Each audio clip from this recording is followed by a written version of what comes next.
आणि आता महत्त्वाच्या बातम्या आपण पाहूयात। पुण्यामध्ये मुख्य रस्ते आणि महामार्गावरील अतिक्रमणांच्या विरोधातील कारवाईला दुसरा टप्पा आजपासून नवलेपूल सारोळे तसेच हडपसर शेवाळवाडी दिवेघाट हिंजवडी माण शिक्रापूर या मार्गावरील अतिक्रमणे काढली जाणार।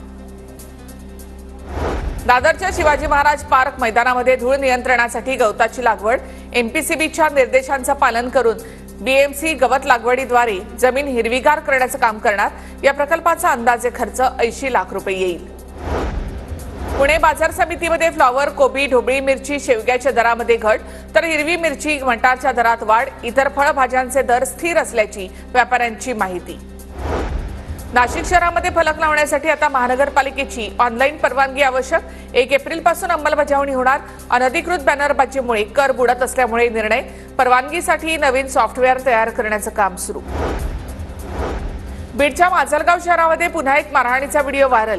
पेट्रोल देण्यास नकार देणाऱ्यावर तिघांकडून शिवीगाळ करत लोखंडी रॉडने मारहाण।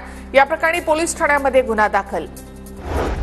जळगावमध्ये यावलच्या डोंगर कठोरा इथे खंडोबा महाराज यात्रा उत्सवाच्या निमित्तानं 12 गाड्या उडण्यात आल्या। पंचक्रोशीतील नागरिकांची हजेरी। यात्रेला 195 वर्षांची परंपरा।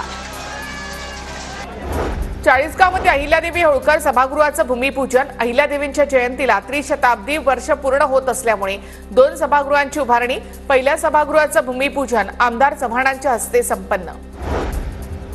लातूरच्या सिद्धेश्वर देवस्थानच्या यात्रेची कुस्ती स्पर्धेनं सांगता। स्पर्धेमध्ये 200 पेक्षा जास्त कुस्तीपटू सहभागी।